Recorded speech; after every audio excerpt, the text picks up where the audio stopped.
ఎంత పెద్దదో చూపిస్తుంది పుష్ప 2 చూసుకోండి. ఒక దేశాల్లో రీసౌండ్ వస్తుంది, 7 కంట్రీస్ లో ట్రెండింగ్ లో ఉంది ఆల్రెడీ, 21 కంట్రీస్ లో రీసౌండ్ వస్తుంది. ఒక ఇంగ్లీష్ మూవీ చూస్తున్నట్టు అంతమంది చూస్తున్నారు. హాయ్ నమస్తే అందరికీ.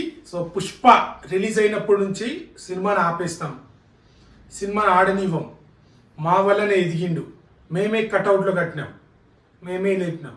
ఇప్పుడు కొంపదీసి మా వల్లనే టాప్ 1లో వచ్చింది మాత్రం చెప్పకండి, మా వల్లనే నెట్ఫ్లిక్స్లో ట్రెండింగ్లో వచ్చిందని చెప్పకండి.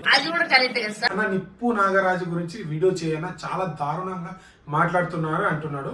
సో ఇంకోటి వీడియో నిన్న ఏంటంటే మగధీర గురించి చాలా నీచంగా మాట్లాడాడు అల్లు అరవింద్ గారి గురించి. సో రామ్ చరణ్ అన్న ఒకరోజు ఏమన్నాడో చూడండి.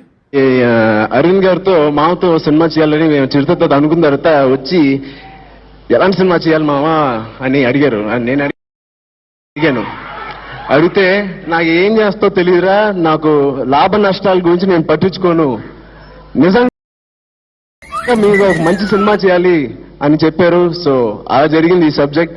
నిజంగా ఆయన మాత్రం లేకపోయింటే ఇంత భారీ ఖర్చు ఎవరు పెట్టి రిస్క్ తీసుకోలేరండి.